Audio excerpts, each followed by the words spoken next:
abbiamo capito più o meno chi siamo. Cioè delle persone curiose che partono dal presupposto che ci sono più verità. Quello che ci stimola è andare a cercare la verità che ancora non è stata raccontata.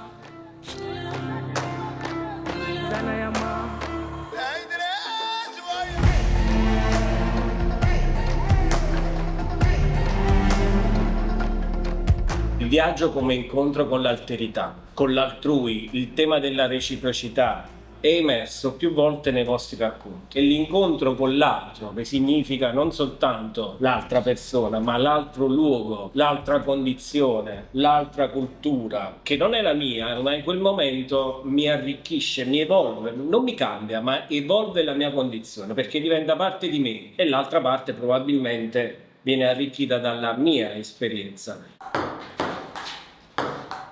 E poi alla fine se ci pensi, quando la palla resta nel tuo campo, non può fare niente. Noi non vogliamo viaggiare per insegnare nulla all'altro, vogliamo viaggiare per mera curiosità.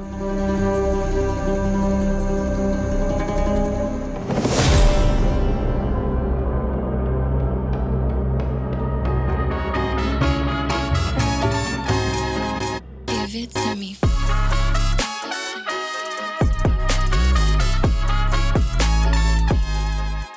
In che modo perseguiamo questa missione? In due modi. Il primo è portando le persone nel mondo a visitare questi luoghi. Il secondo invece è portare il mondo dalle persone e facendoglieli visitare dal divano di casa. Come lo facciamo a livello proprio valoriale? Come dicevo all'inizio, siamo curiosi, open-minded, vogliamo semplicemente andare là, farci raccontare delle storie e magari amplificare quella voce, senza pregiudizi, con curiosità. Non è che stiamo combattendo perché abbiamo un'idea di libertà, quindi andiamo in Iraq a dire che una donna con il burqa non è libera. Noi stiamo andando là e siamo curiosi di farci raccontare la loro storia, punto, senza nessun moralismo o falsa retorica, e questo è quello che stiamo facendo.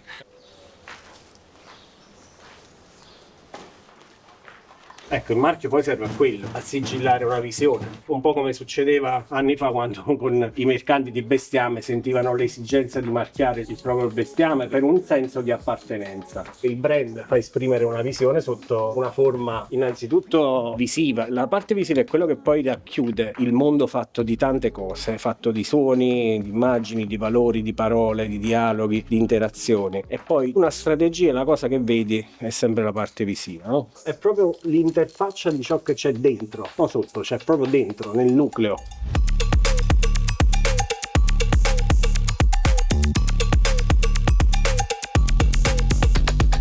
Siamo nella fase di brand idea, quindi diciamo il risultato che vogliamo raggiungere oggi è quella che è l'anima, no? L'essenza che guiderà Tornaconto nella fase di sviluppo sia della brand idea ma anche di quella che è la narrativa visiva del rebranding di Macondo. Il branding è l'atto del sacrificio, cioè noi dobbiamo dire la cosa giusta. In un mondo in cui si è fatto un abuso di messaggi, abbiamo dopato i messaggi, abbiamo cercato di attrarre i target, no? Già il fatto di chiamarli target, lo target è qualcosa che si spara, ma potremmo chiamare persone target, ma io non voglio colpire proprio nessuno e secondo me questo è il bello proprio di Macondo, no? Dare più un esempio. Se ti vuoi unire, qua stiamo. Ama più che puoi, fa coltiva la libertà, anche noi. Abbraccia. Adesso non importa cosa, non può andare, però quando fra un mese si può.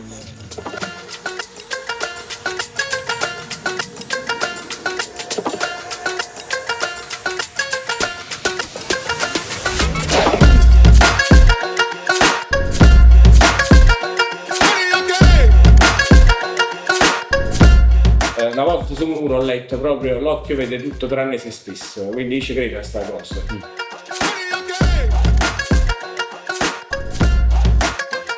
Quello che abbiamo voluto fare con voi invece è farvi spogliare di tutto ciò che era un po' superfluo e mettere a nudo un po' il nucleo e il nocciolo, per dire: ora provo a posizionare e manifestare la visione di Macondo nella propria essenza. Prima che mi definiscano gli altri, la definisco io, e più riesco ad essere preciso e scendere nel dettaglio della definizione del mio progetto, del mio brand, più riesco ad essere memorabile, efficace e prendere una posizione che non significa piacere a tutti.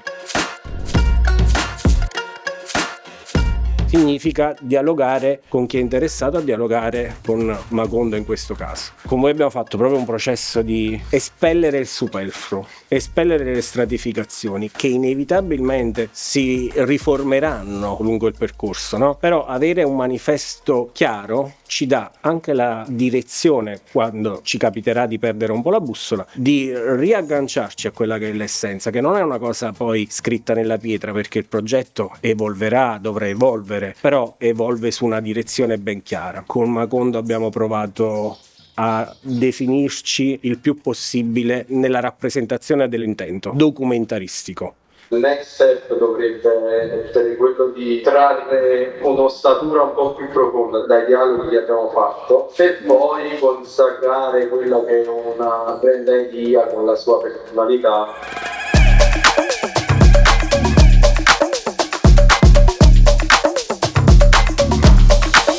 Abbiamo anche pensato, c'è una grande confusione, no? C'è un tentativo anche di guidare questa macchina con delle intuizioni e quelle che abbiamo definito capate estemporanee, che hanno portato chiaramente a stratificare un po' il progetto. Lì ci siamo interrogati: come facciamo a trasformare, oppure proprio ad iniettare nel progetto Macondo quel senso di appartenenza che possa poi riflettersi su quell'interlocutore che ieri voleva farsi il viaggio da solo per rendere la cosa più reale possibile, e che domani sa che può fare questa esperienza reale anche con un'organizzazione come Macondo, perché diventa un senso di appartenenza, un motivo di orgoglio.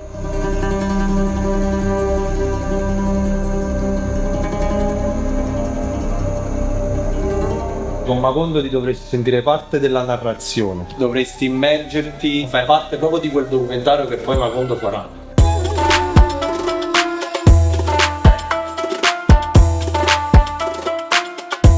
Quello che credo che i designer a volte sottovalutano nelle proprie scelte è la responsabilità del rischio, perché noi abbiamo una valenza maieutica nel dialogare con il nostro interlocutore e tirare fuori la visione, ma poi prendiamo delle posizioni e in qualche modo aiutiamo l'interlocutore a orientare il progetto.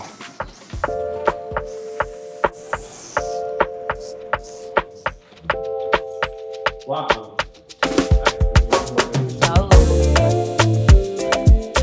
Questa è una fase di esplorazione molto ampia, no? Dove proviamo a canalizzare tutti i concetti che abbiamo appreso in una fase precedente, sia di interviste, sia di desk research, sia di anche intuizioni, no? E quindi proviamo a canalizzarli in una forma visiva sostanzialmente, quindi diventano concetti, diventano bozzetti, diventano metafore visuali, e avrà una forma di imbuto ideale, nel senso che all'inizio tutto vale tutto, lavoriamo con delle reference, draft, sketch, fotografia, e piano piano si comincia a setacciare e a canalizzare nei vari silos di concetti sostanzialmente. In questa fase viene coinvolto tutto lo studio in quello che noi chiamiamo Creative Supercharge, delle giornate dedicate a seconda della intensità e della verticalità del progetto, in cui tutti i designer lavorano in maniera autonoma ma condivisa. Sembra, diciamo, un ossimoro, ma è così. Autonoma perché ognuno sceglie la route da portare avanti, sceglie il concetto da portare avanti, ma lo si fa in un ambiente sia digitale che fisico pienamente condiviso. In che senso? Su Figma c'è un solo documento dove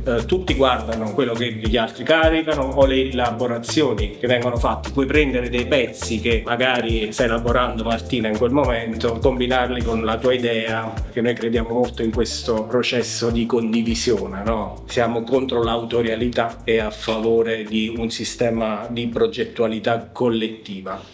Scusa, ma quindi oltre all'ufficio in cui siamo stati noi e a quello da cui si è uscito, quante altre aree ci sono? Questo e questo, quello che abbiamo nella testa, è un grande luogo. l'idea è di creare molteplici possibilità, altre possibilità. Ma dopo la Creative Supercharge avviene un altro processo, che è l'amplificazione dell'esplorazione, che entra in un imbuto e comincia ad avere una strada un po' più modellata e definita. Oltre questa strada c'è una fase proprio sistemica di rifinitura, quindi subisce più processi. Non è dopo la Creative Supercharge che tu ottieni il risultato. In generale il risultato non lo ottieni nell'immediato e probabilmente è un tema anche di confronto con il cliente. Come dice Michael Jordan, la partita non è finita fin quando non è finita, quindi può essere che all'ultimo secondo, come è accaduto per Macondo, fino a ieri sera abbiamo cambiato la presentazione. È un percorso anche matematico, se vogliamo, è un percorso razionale. Ci prendiamo delle responsabilità come designer nel fare questo, nel lasciare anche un segno.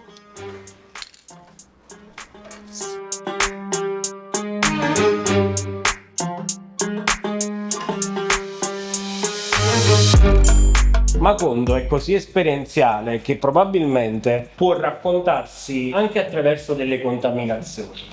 L'idea del logo è un concetto superato se non ha all'interno un senso molto forte che attiva un sistema di comunicazione. Fuck Logo è stato un pretesto. Quando abbiamo parlato di Fuck Logo era veramente perché volevamo spostare il paradigma e l'attenzione dei nostri interlocutori, che in qualche modo finivano sempre a ragionare sull'identità, sul logo, come se il logo e l'identità risolvesse un problema di mercato, di business e di interlocuzione, ma in realtà è una parte, perché noi abbiamo parlato di un'orchestrazione intera, di un ecosistema del brand fatto di tanti elementi, e il logo è semplicemente la parte che suggella questo ecosistema. Comunque è difficile disegnare e parlare, e ti mette, guarda che intelligenza artificiale, ti mette a dura prova, bello però. Il tema della morfologia del logo rimane esclusivamente marginale, perché l'essenza del brand ha del valore, delle caratteristiche capaci di essere autonome nell'espressione, non ha bisogno di mostrarsi attraverso un logo oggettivo. Encendamos nuestras antorchas y marchemos con el orgullo de sabernos herederos de las más genuinas tradiciones de lucha. Que esta luz rebelde, marciana, fidelista, centenaria y antiimperialista siga guiando la convicción invariable de que morir por la patria es vivir. Hasta la victoria, siempre, venceremos.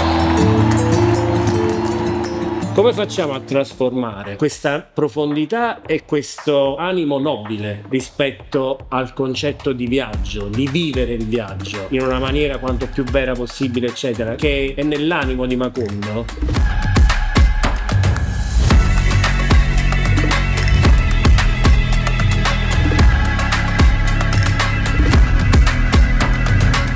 In realtà quello che ti raccontavo su come abbiamo trovato poi la quadra narrativa è innanzitutto l'ascolto delle vostre intenzioni.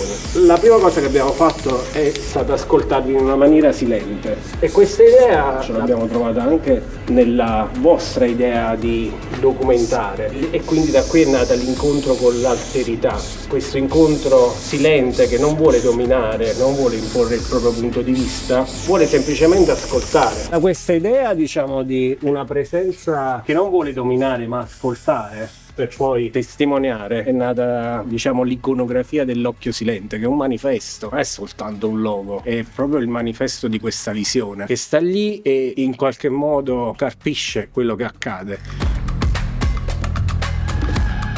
Ricerchiamo una narrativa poetica nelle immagini, potenza, realismo e poetica insieme. L'occhio silente del viaggiatore quasi ci suggerisce con una vocina che ci aiuta a documentare ciò che stiamo facendo, una sorta di viaggio, un diario di viaggio, però è sempre silente, non è ossessivo, non è pubblicitario, ma è presente. Io auguro a tutti di non trovare mai delle verità, ma di trovare sempre dei grandi dubbi, perché il dubbio ti mette nella condizione di porti più domande possibili e quando ti poni molte domande riesci sempre ad approfondire le tematiche e nel branding diventano un asset di primaria importanza, e quindi di non avere soluzioni né predefinite né uguali agli altri, di scendere appunto in profondità, no? Secondo me il dubbio è uno degli elementi cardini, uno dei pillars del fare bene il lavoro da designer, e quanto più porta molto valore al brand perché si interroga costantemente sulla propria natura e sulla propria posizione.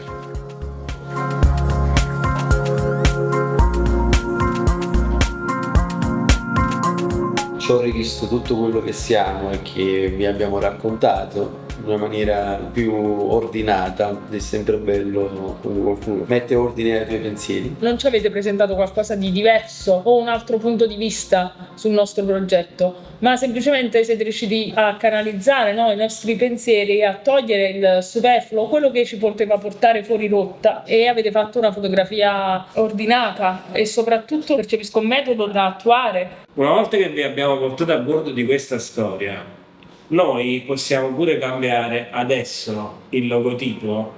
A voi resta il ricordo di questa storia che vi abbiamo raccontato.